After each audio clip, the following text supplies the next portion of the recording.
Ok. Vous avez tous une Bible. Du coup, tout le monde a une Bible. Levez la main ceux qui ont une Bible. Ceux qui n'ont pas, lui, il n'a pas de Bible, il est sur son jeu. Ok.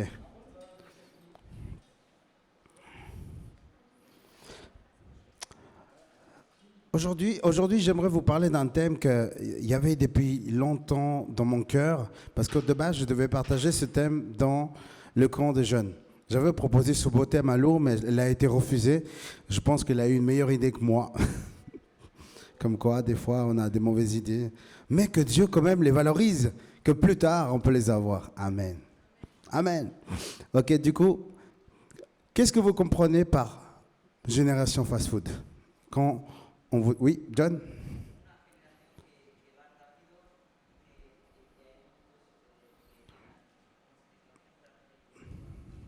Attends, tu peux articuler? J'ai rien compris.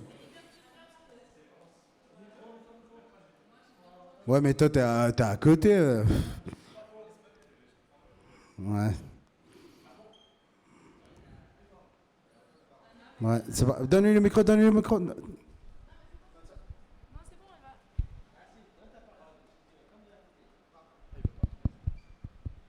Hola. No, Non, c'était bien, dis ce que t'as dit. Dis en espagnol, en espagnol. que la comida rápida es como que satisfacción que viene rápido, pero también se va rápido. Entonces la generación fast food es como una generación que va muy rápido y que, no sé.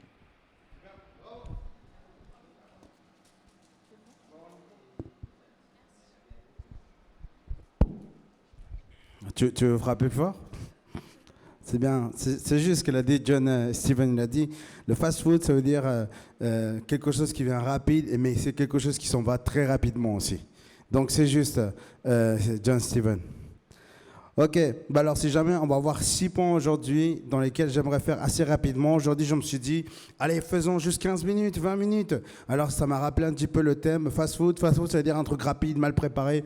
Alors la prédication était mal préparée au début, il n'y avait rien du tout de sérieux. J'allais faire 15, 20 minutes, mais je me suis dit, non, on va faire un truc sérieux, on va faire un truc consistant, on va mettre du steak. Avec des frites, même si c'est, voilà, des steaks, du fret, un steak, des frites, avec une bonne salade, avec de la sauce et tout, du curry, des champignons et tout. Et je fais ça. Et aujourd'hui, par contre, je n'ai pas travaillé mon introduction. Je vais un peu, voilà, piocher à côté ce que je peux faire. Qu'est-ce qu'un fast-food? Je vais vous parler de qu'est-ce que c'est un fast-food. Déjà, Carlita nous a très bien introduit avec McDonald's, avec Burger King, avec... il y a un logo, j'ai pas compris. C'était vert, blanc, vert, noir et jaune. C'était Subway. Ah, voilà. Bah, Subway, le KFC aurait pu faire KFC quand même. Oh là là, le fameux poulet. Et puis, je continuerai avec une génération qui veut les bénéfices et pas les responsabilités. Ah, ça c'est nous, hein. Ça c'est vraiment nous, la génération qui veut toujours les bénéfices, mais pas les responsabilités. Et encore une génération qui a oublié qu'elle sera jugée par l'Éternel, par Dieu. Des fois, on oublie qu'on sera jugé par notre Dieu.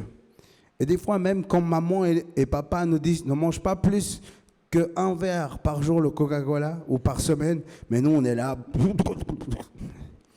Alors bien sûr que nos parents, ils remarquent. Bien sûr qu'ils remarquent. Ils se disent, eh ben, en fait, on buvait tellement avec nos frères le Coca-Cola que maman, elle a interdit totalement le Coca-Cola à la maison. Malheureusement, bah, aujourd'hui, on a de l'argent, on s'achète des Coca-Cola, on s'achète des Ice, etc., mais avec modération, parce qu'on a compris la leçon quand même.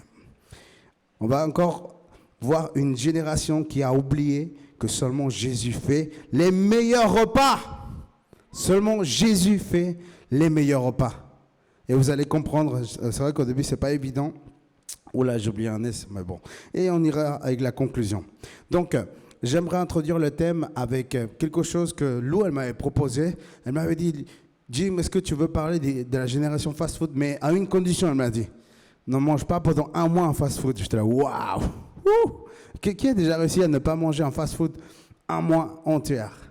Arrêtez de mentir. Ah. C'est vrai?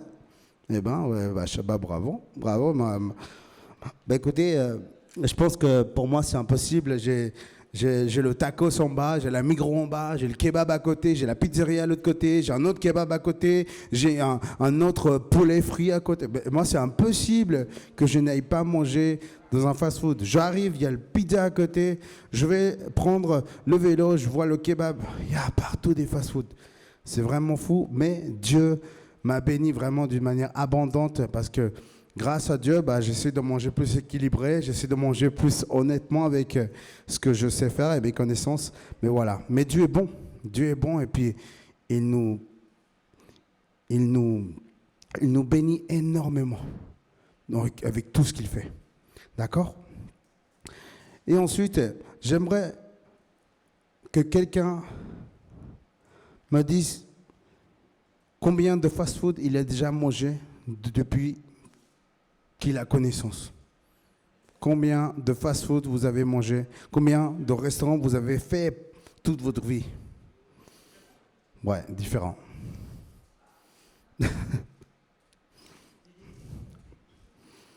Vous n'avez pas compté? Non? Voilà. On les voit. McDo? KFC? Kebab? Pizzaro? Akiho? Non, je connais pas. Ok. Moi, je mange pas asiatique. Ok, c'est intéressant. Starbucks, c'est un type de fast-food. Est-ce que vous le savez? Parce qu'il n'y a pas que nourriture, il y a boisson aussi. Hein.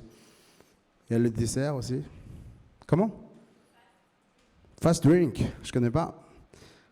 Quelqu'un d'autre? Non, vous mangez tout chez maman, tranquille. Ok. Diétique pizza, bah, je connais pas. Diéti, tu connais toi?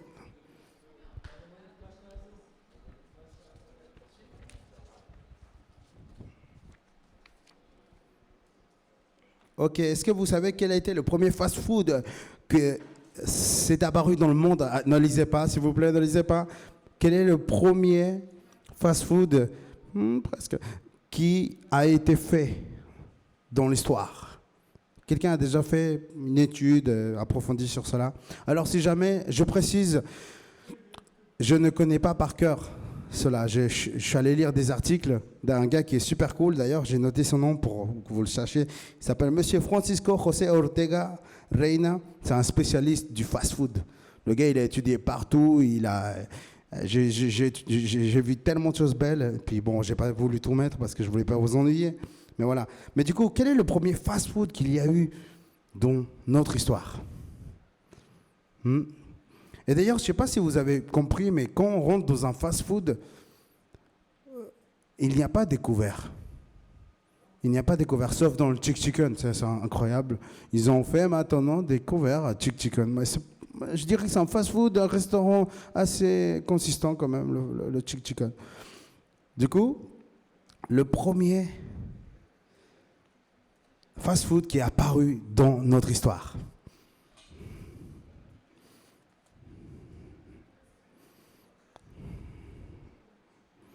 Bon, c'est McDonald's. Tout le monde dit que c'est McDonald's? Qui dit que c'est McDonald's? Ouais, c'est vrai que c'est connu, mais McDonald's a pris un autre nom après. En fait, c'était un restaurant de burgers, White Castle, à Wichita, Kansas. Et puis c'est des gars qui vendaient des hamburgers très rapidement. Pourquoi? Parce que les gens n'avaient pas de temps. Le travail, c'était, je travaille de telle heure à telle heure, j'avais qu'une heure pour manger. Et quand tu vas dans un restaurant, un bon restaurant, et qui est déjà allé manger dans des bons restaurants? Levez la main. Est-ce que vous avez déjà invité une personne à manger dans un bon restaurant? Non? Ouh, ça descend les mains, là.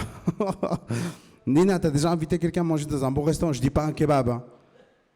Je ne dis pas un McDonald's, Starbucks. Excuse me, please. OK. Non? Mathieu, tu as déjà invité Carlita à manger un truc de luxe? Ouh, il s'appelle comment le restaurant?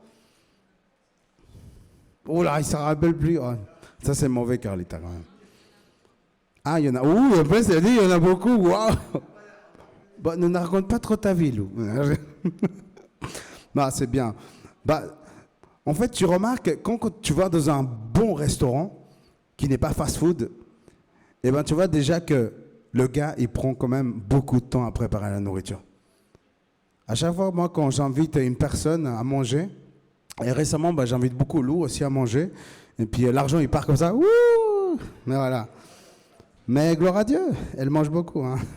Mais quand on va manger avec Lou quelque part, c'est génial parce qu'on peut parler avec elle pendant des heures, mais on attend pendant 45 minutes ou 40 minutes, et puis après, le repas, il vient. Mais imagine-toi, je vais au boulot, et après, à midi, je dois manger avec Lou, et puis à 1h, je dois reprendre le travail. Moi, je n'ai pas le temps de manger, moi. Je suis obligé de prendre un fast-food pour pouvoir passer du temps avec Lou et pouvoir développer cette discussion qu'on a entre elle et moi. Et du coup, pourquoi est-ce que la création du fast-food s'est faite? C'est parce qu'ils ont voulu faire plus d'argent. C'est moins cher aussi, le fast-food. Et on va voir maintenant les bénéfices et les inconvénients d'un fast-food. Okay? Vous pensez que c'est quoi les bénéfices d'un fast-food? Je pense que vous le savez. C'est quoi? C'est pas cher, c'est ça? C'est rapide?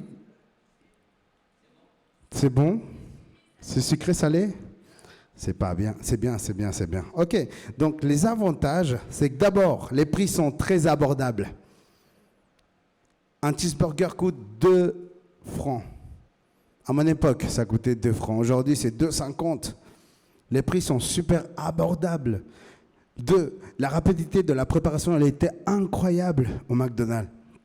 Je commande, je prends mon menu au McDonald's et seulement dans 5 minutes, je reçois mon McDonald's. Et s'il n'y a personne au McDonald's, eh ben, je reçois tout de suite ma commande. Je dis, waouh, mais attends, mais comment tu as su que je prenais déjà ça? Et j'étais tellement choqué.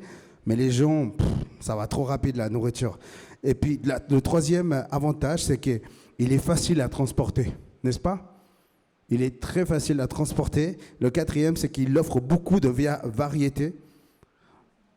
Cheeseburger, cheese avec bacon, et frites, potatoes. Quoi encore? Ceux qui sont fans de McDonald's, il y a quoi encore comme cheese raclette, Big Mac, sans gluten, chicken frites, chicken and chips. Voilà. Et puis, 5, il est possible de manger sainement. Oui, il est possible de manger sainement dans un fast-food. Les salades. Seulement les salades, mais pas plus. Mais voilà.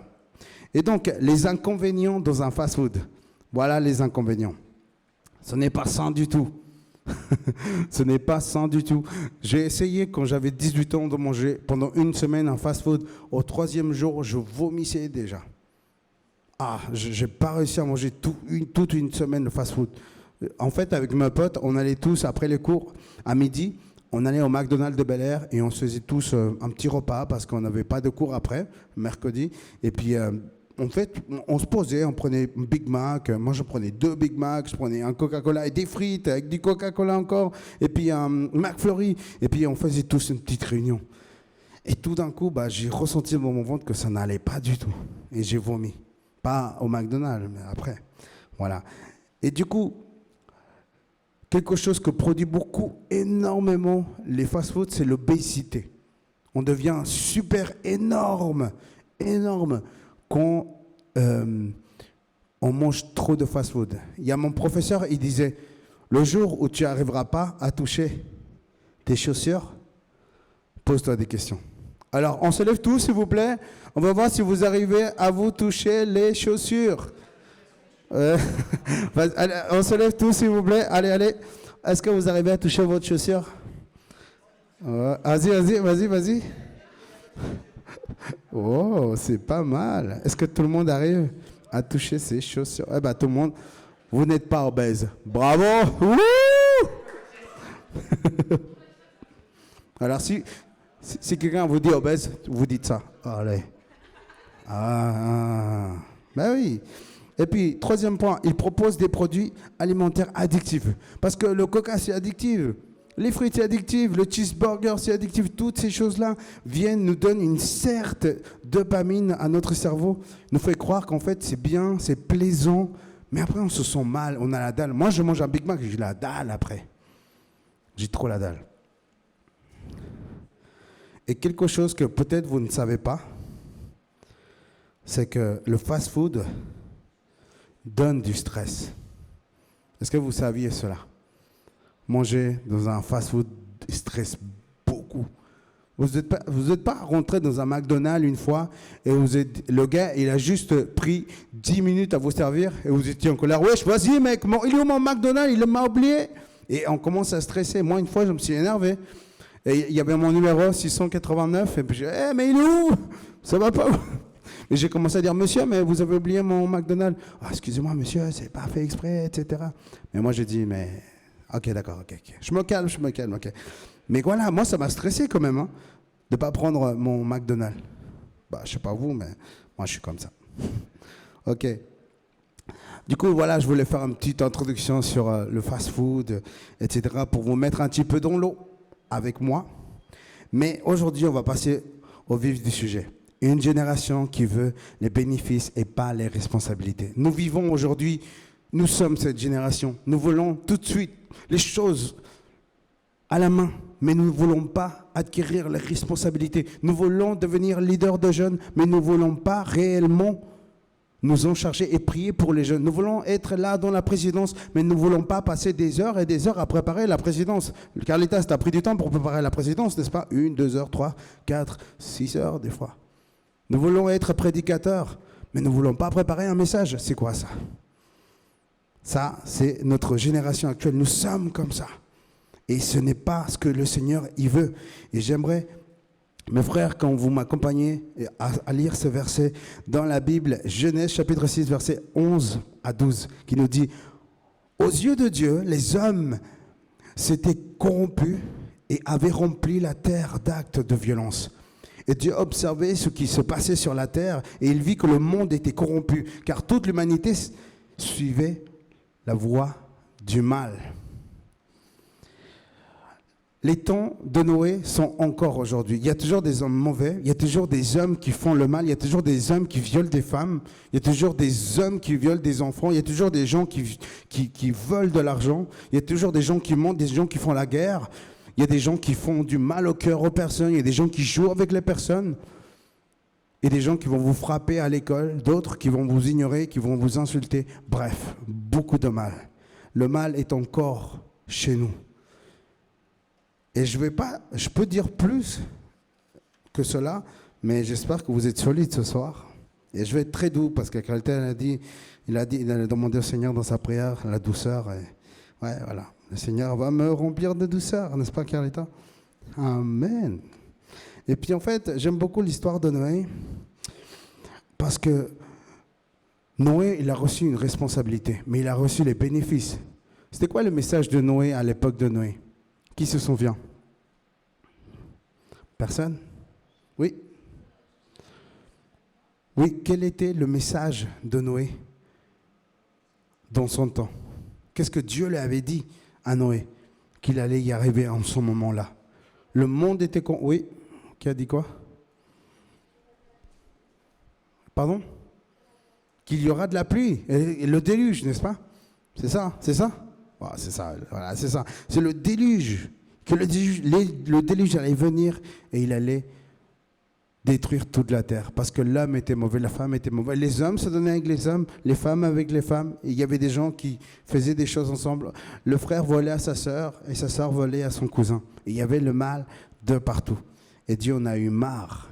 Parce que Dieu avait vu, Dieu voit les choses. Et des fois, nous pensons que l'Éternel ne voit pas cela, alors qu'il le voit totalement. Est-ce qu'un jour, tu as vraiment cru? Est-ce qu'un jour, tu as péché en secret? Moi, j'ai péché en secret. Mais si un jour, tu as péché en secret, en sachant que Dieu ne te voyait pas, laisse-moi te dire que personne ne peut tromper Dieu. Et je vais le dire après, de toute façon. Est-ce que tu penses... Pose la question à la personne qui est à côté de toi. Dis-lui, est-ce que tu penses que tu peux tromper l'Éternel? Dis-le la personne qui est à côté de toi. Est-ce que tu penses que tu peux tromper l'Éternel? Adri, dis à la personne qui est à côté de toi. Est-ce que tu penses que tu peux tromper l'Éternel?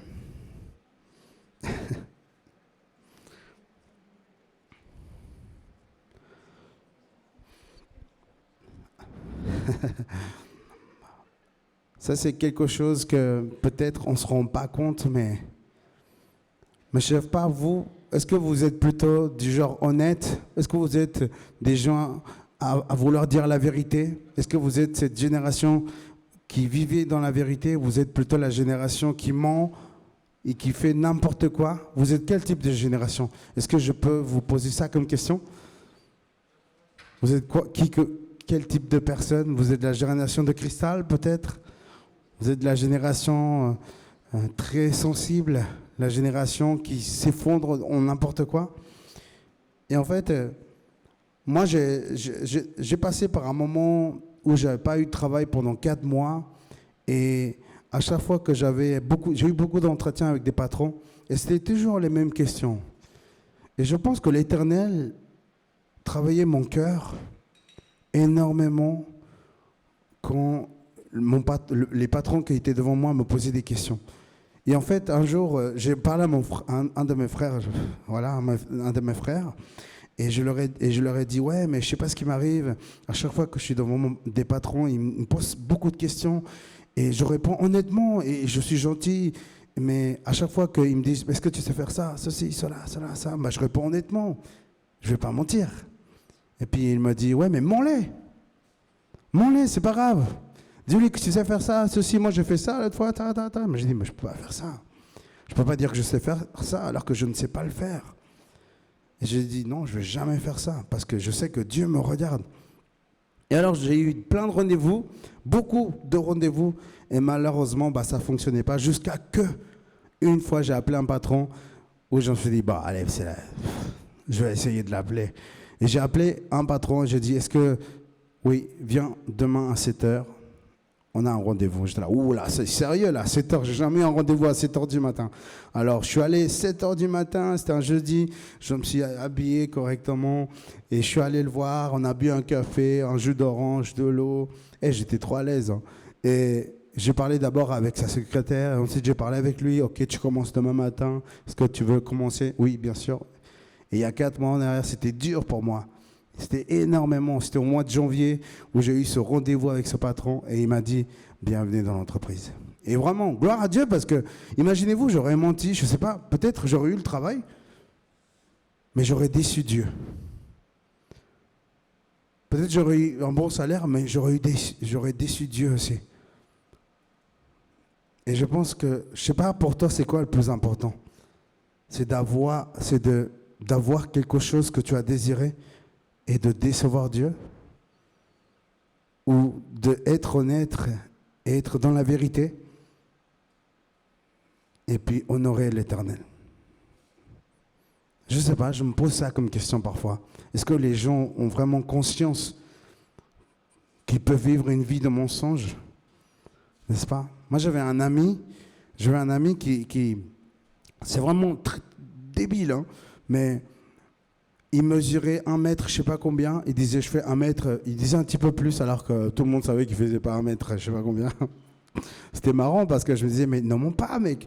Tu mens juste pour les petites choses. Et aujourd'hui, c'est après ça. Et après, c'est ça. Et après, c'est quoi? Tu vois? Et dis exactement qui tu es.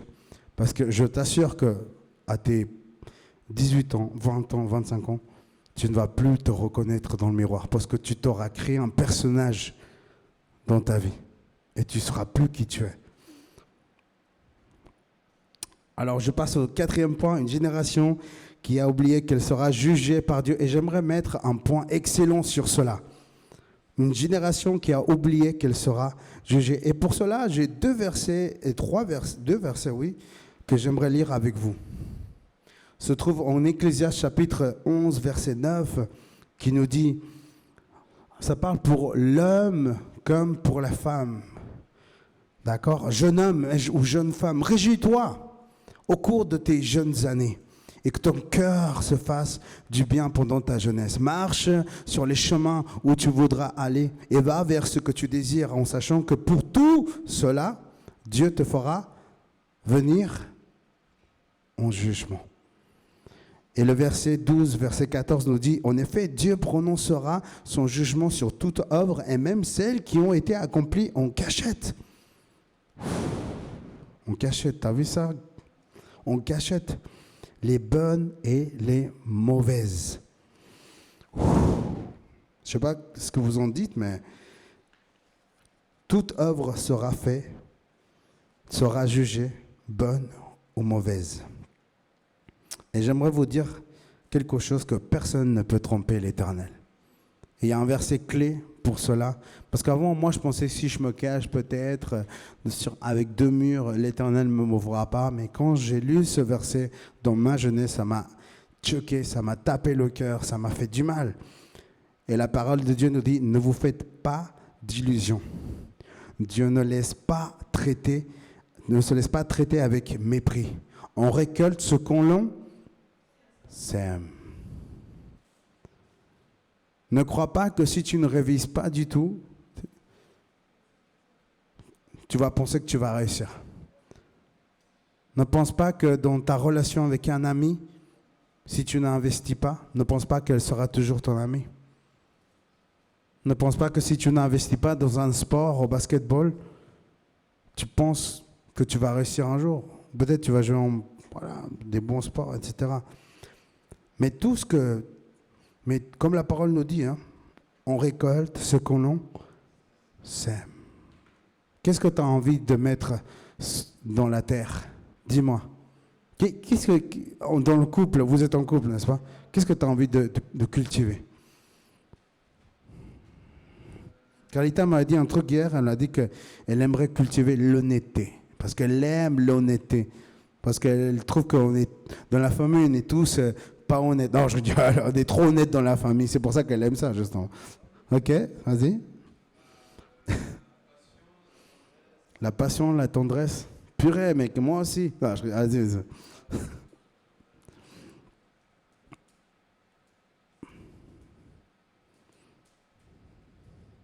Ouais, la passion et la tendresse, c'est bien.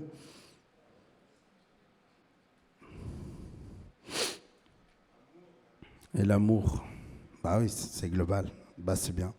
L'amour, la tendresse et l'amour, voilà. Mais qu'est-ce que tu vas faire pour faire cela? Des actions. Tu dois agir, tu dois mettre la tendresse, tu dois mettre de l'amour, tu vas mettre la passion. C'est en faisant cela que peu à peu, justement, ça va grandir, ce petit arbre, ces petites fleurs, qui donnera quelque chose de beau. Et puis en fait, il y a beaucoup de personnes qui ne comprennent pas ce passage, Ecclésiaste 11, 9. Il dit, jeune homme, réjouis-toi au cours de tes jeunes années. Qui est jeune ici? Qui est jeune? Est-ce que ça vous parle, ce verset?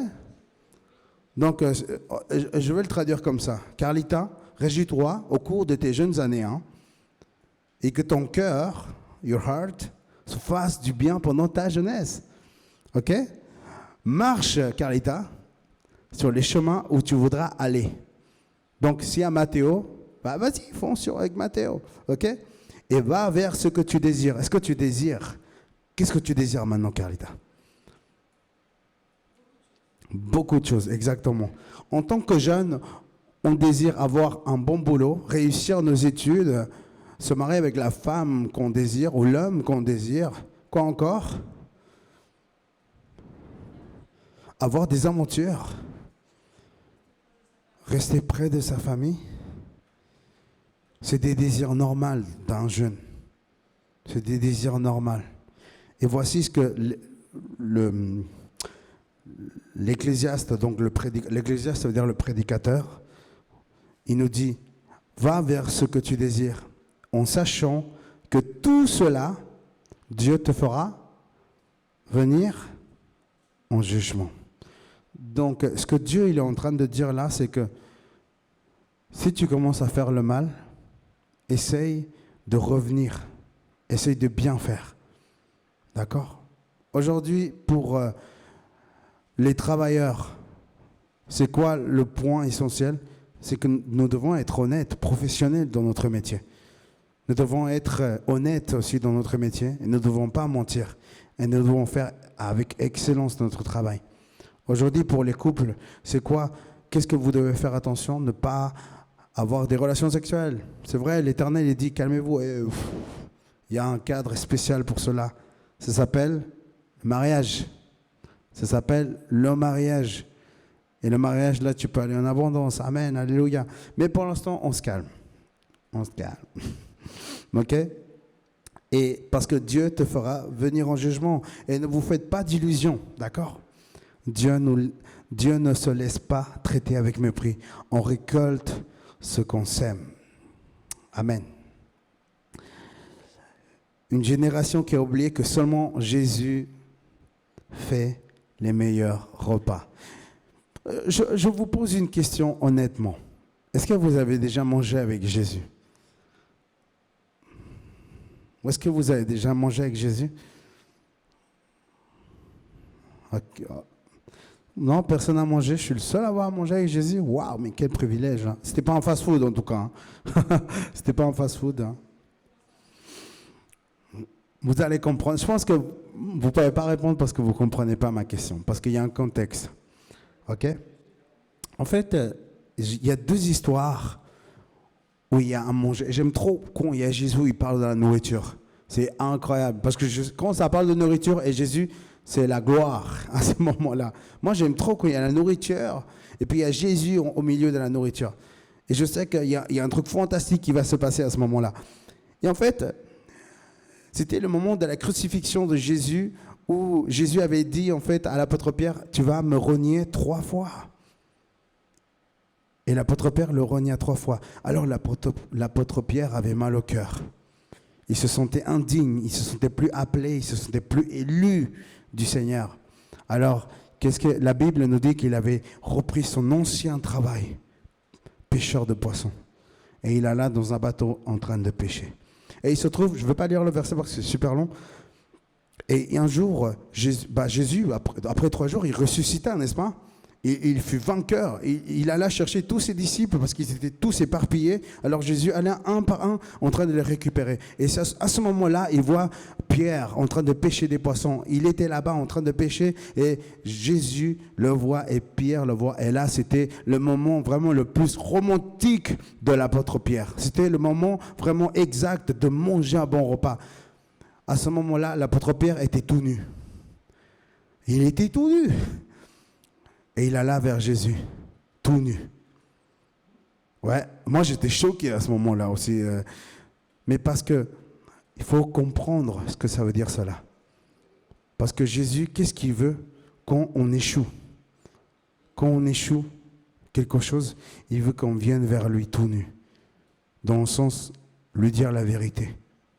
Lui dire ce que nous avons fait de mal, lui dire ce que nous avons fait de faux. Et après, la parole de Dieu nous dit, dans le chapitre de Jean, chapitre 21, verset 1 à 25, vers la fin, il nous dit que Jésus faisait un banquet, un grand repas, le Kéra, comme on le faisait avant, mais aujourd'hui on ne le fait plus. Il faisait un grand banquet. Et il y avait des poissons, il y avait plein de choses. Et c'est ça que je vous pose la question. Je vous pose cette question, est-ce que vous avez déjà mangé un repas avec Jésus?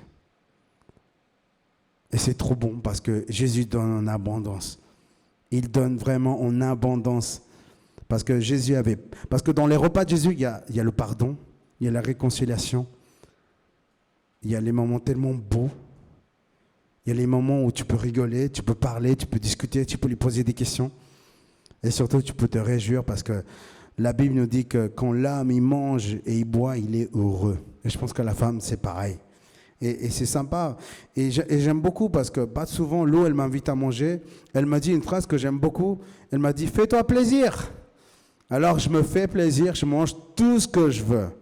Parce qu'elle ne m'invite pas souvent. Alors, je me profite de vraiment, sans le salaire là, il redescend de ce Mais c'est incroyable parce que j'aime, parce qu'elle me dit, prends tout ce que tu veux. Et j'en prends vraiment tout ce que je veux. Et c'est la même image que j'en renvoie avec Jésus. C'est que quand tu manges avec Jésus, tu manges tout ce que tu veux. Parce que Jésus veut te faire plaisir. Jésus veut t'aimer. Jésus veut passer du temps avec toi. Il veut répondre à tes questions, tes questionnements aussi. C'est quoi ces questionnements que tu as dans ton cœur? Et la deuxième histoire que j'aime plus, et on va la lire, cette histoire, d'accord? Jean chapitre 12, versets 1 à 11. Je vais la lire, ok?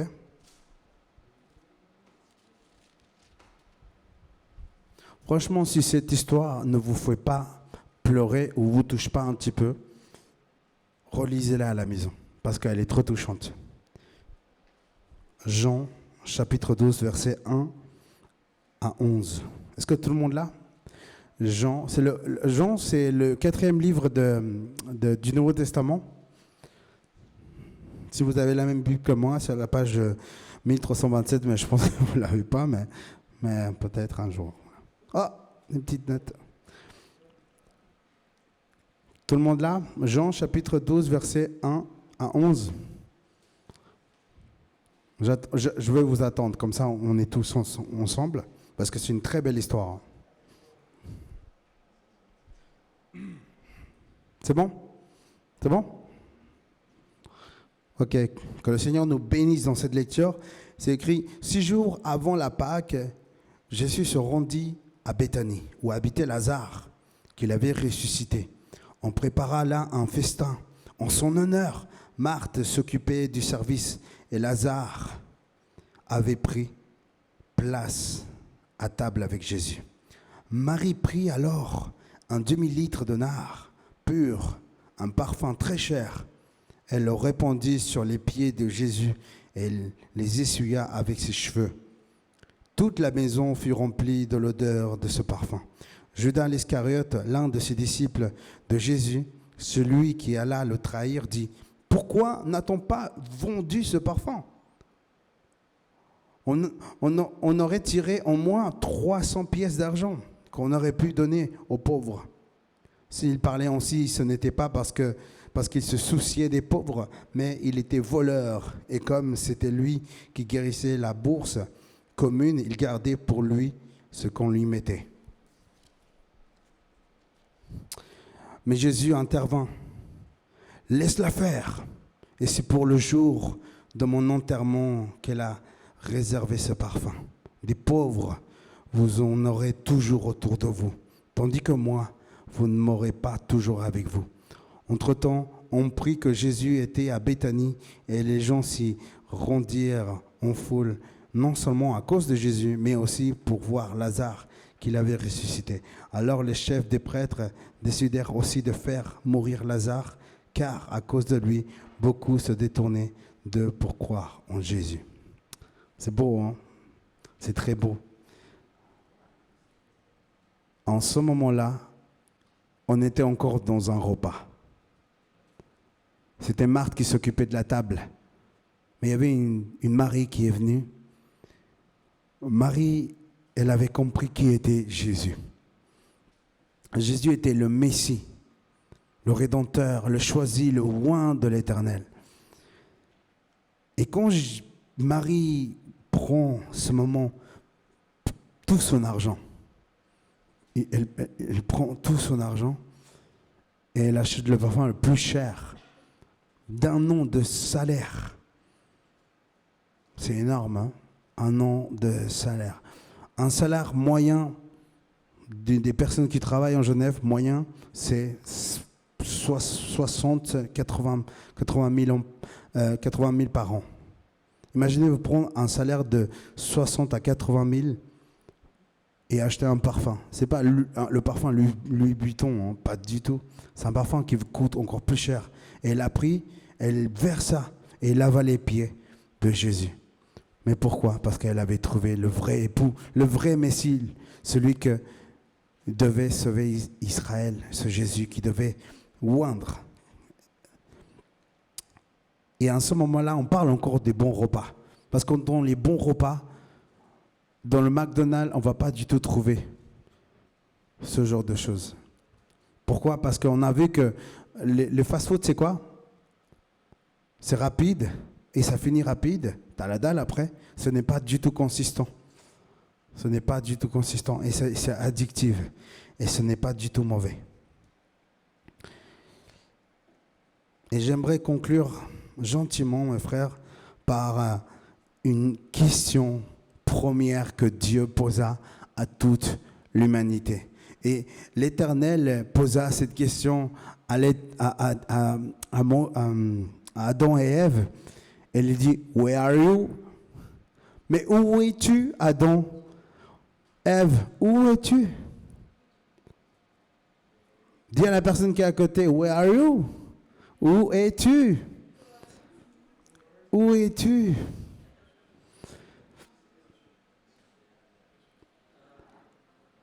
Quand j'étais petit, quand je vivais avec ma grand-mère, quand je faisais une grosse bêtise, une très grosse bêtise, mon premier geste, c'était de me cacher en bas du lit. Parce que je sais que ma grand-mère, elle n'allait pas réussir, elle était âgée, et puis elle venait avec son fouet, allez, sors! Je sais qu'elle n'allait pas me toucher. Mais une des premières choses qu'on fait, nous, les êtres humains, quand on pêche, c'est qu'on se cache.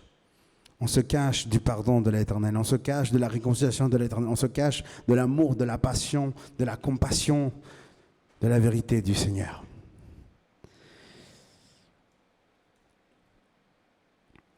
Où est passée cette génération qui prend ses responsabilités? Où est passée cette génération qui honore ses parents? Où est passée cette génération qui n'a pas peur d'obéir?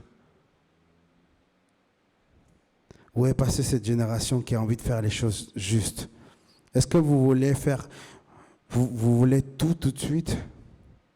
Est-ce que vous voulez tout de suite un travail? Vous voulez tout de suite un mari? Est-ce que vous voulez tout de suite tout ça? À force de penser beaucoup à cela, en fait, vous vous stressez. C'est vrai, vous commencez à avoir plein de photos sur votre téléphone de plein de gars, de plein de footballeurs, de basketteurs, de je sais pas quoi. Nous, les hommes aussi, on commence. Moi, j'aimais beaucoup Jennifer Lopez avant, oui, je l'avoue. C'était waouh. Mais on commence à avoir tellement de choses dans la tête et on commence à se faire du mal. C'est la même chose pour le travail. C'est la même chose pour plein de choses. Et j'aimerais vous dire aujourd'hui, mais où es-tu, Céleste? Mais où es-tu, Mathéo, Carlita, Guillaume, Nina, John, Steven, Lou, José Carlos, Juan Carlos? Où es-tu, Adri? Où es-tu? Comment tu t'appelles? Mariana. Où es-tu, Mariana? Où es-tu, Mia? Où es-tu, Dominica? Où es-tu, Genesis? Ou Luciana? Où es-tu, Lysandra? Where are you? Où êtes-vous quand vous péchez? Où êtes-vous quand tout va mal? Où êtes-vous quand les choses ne vont pas comme vous voulez? Et j'aimerais vous dire quelque chose, c'est que même si les choses vont mal, même si ça ne va pas, même si vous échouez, quelque chose que vous avez entrepris, même si ça ne va pas du tout, ceci ne doit pas atteindre votre identité. Parce que souvent, ça atteint notre identité. Quand on échoue à quelque chose, on se croit plus capable, on se sent plus digne, on se sent plus rien du tout. On pense qu'on ne mérite pas du tout l'amour de l'Éternel. Et moi, j'aime beaucoup cette chose que j'ai fait et que beaucoup de gens font aussi sur des études. C'est qu'en fait, on écrit « Voici ce que nous sommes en Christ ». Et voici, je vais lire très forte, et je suis désolé pour vos oreilles, ce que nous sommes en Christ. Dites dans votre cœur, je suis le sel de la terre. Je suis la lumière du monde. Je suis un enfant de Dieu et je fais partie du vrai sceptre et je suis un canal de vie de Christ. Je suis l'ami de Christ aussi. Je suis esclave de la justice. Je suis esclave de Dieu. Je suis le fils de Dieu. Dieu est spirituellement mon Père. Je suis le co-héritier avec le Christ. Je partage son héritage avec lui-même. Et je suis un temple, une habitation de Dieu, son esprit et sa vie. Et sa vie habite en moi. Je suis uni au Seigneur et je suis avec lui en un seul esprit. Je suis de même un membre du corps de Christ. Je suis une nouvelle créature, nouvelle création. Je suis réconcilié avec Dieu et j'ai un ministère de réconciliation de même. Je suis un fils de Dieu, je suis en Christ. Je suis un héritier de Dieu parce que je suis un fils de Dieu. Et je suis saint. Et ça continue, je suis l'ouvrage, l'œuvre de Dieu, né de nouveau en Christ pour accomplir son œuvre. Je suis concitoyen des saints. membre de la famille de Dieu. Je suis un prisonnier du Christ. Je suis juste et saint devant lui.